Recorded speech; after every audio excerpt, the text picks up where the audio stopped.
Especially ako ang masasabi ko kasi mula nung nag-bakwit kami, nagkaroon ako ng yung nervous. Kasi always na nasa isipan ko na baka anong mangyari, parang yun, na-tense ako parati. Hanggang ngayon, pero nililibang ko lang ang sarili ko.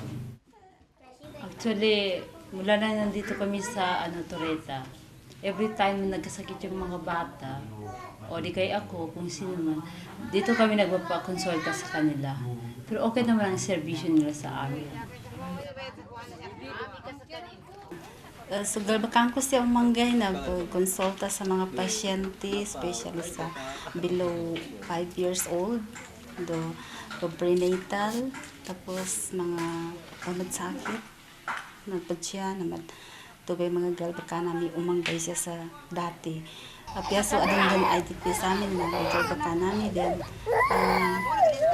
Gunadam ako mas sa mga IDPs ang madakagit, ni kadakagit sa galbak, sa kibo isa pang galbaklon, na napasapasangan ako kasi. Ibang barangay ko minsan nagagalit sa akin dahil daw ako time sa kanila. Kasi puro na lang daw IDPs. Sabi ko, kawawa din naman ang kababayan natin.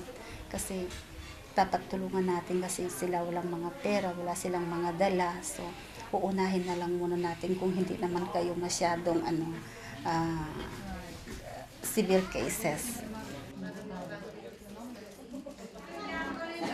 Mga IDPs, nagpapiginawa nila.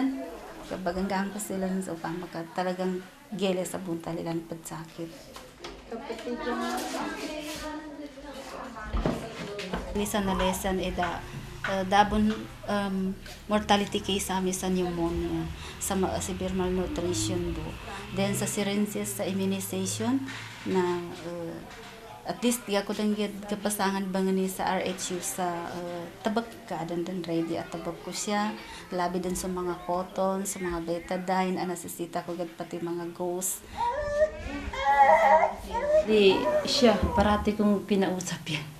Sinasabi ko sa kanya yung nararamdaman ko, tapos sabi niya, ano kayang gagawin ko? Kasi sabi ko, pag makagising ako ng hating gabi, minsan pumapasok yung nervous ko, ganun. Siya ang pinagsasabihan ko.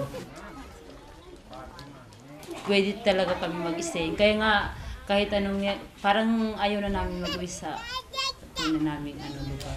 Kasi dito, sabi ng mga kasamahan ko ng mga IP, sabi nila, dito kasi, pag nagkasakit yung bata or sa amin, agad-agad. Kung magboto lang siya, bilang presidente, iboboto ko siya. Kumbaga 100% ang pagpapasalamat ko sa serbisyo niya dito sa Kasi kahit wala pa yung mga ano-ano dyan, yung mga MSF or yung mga katulad sa inyo, nandiyan na siya dati.